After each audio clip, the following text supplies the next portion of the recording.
Untuk menerapkan pembelajaran berdiferensiasi pada tingkat rendah, kita sebagai guru itu memerlukan kesabaran, fleksibilitas yang ekstra, atau berlipat-lipat. Kita juga sebagai guru itu harus menyadari betul bahwa anak-anak kita memiliki kebutuhan yang berbeda-beda, sehingga kita harus berupaya memenuhinya. Kemudian berikutnya kita juga harus memahami betul tujuan pembelajarannya seperti apa, dan untuk memenuhi tujuan pembelajaran itu kita membutuhkan pemahaman kita yang mendalam tentang siswa. Kita harus mengenali kebutuhannya, kemudian kita harus tahu kelemahan, kelebihannya, minat serta gaya belajarnya. Dan untuk itu kita membutuhkan pendekatan visual, auditori atau kinestik untuk menyesuaikan perbedaan kebutuhan-kebutuhan pada anak-anak kita.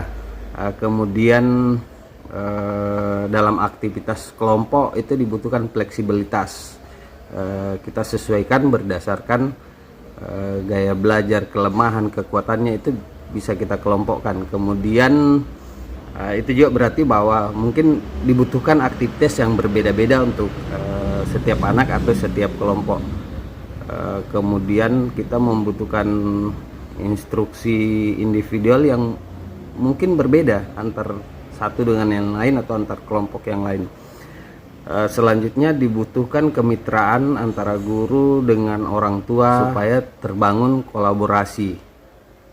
Kemudian harus ada evaluasinya atau refleksinya, dan terakhir mungkin dari hasil evaluasi itu mungkin saja kita sebagai guru butuh pelatihan untuk lebih meningkatkan kemampuan kita dalam menerapkan pembelajaran berdiferensiasi.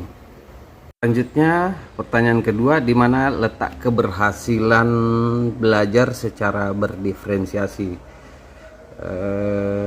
Keberhasilan pembelajaran berdiferensiasi itu dapat dilihat dari sejauh mana siswa itu dapat terlibat aktif dalam pembelajaran mereka.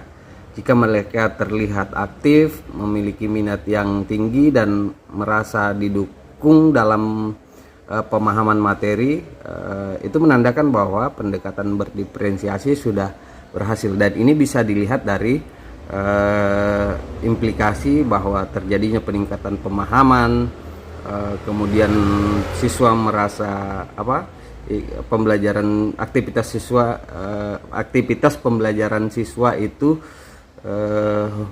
terlihat menyenangkan karena mereka merasa disesuaikan dengan kebutuhan belajarnya. Kemudian ketercapaian tujuan pembelajaran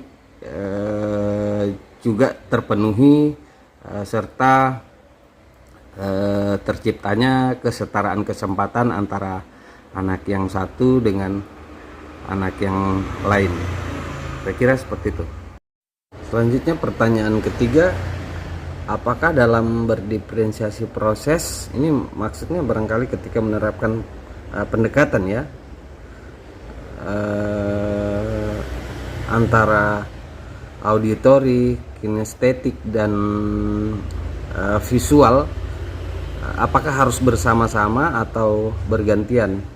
Jadi untuk menerapkan pendekatan auditori, visual dan kinestetik itu tidak harus baku ya Bapak Ibu, tidak ada bentuk bakunya, misalnya harus bersama-sama, harus bergantian, tetapi harus disesuaikan dengan kondisi dan kebutuhan belajar serta preferensi siswa kita.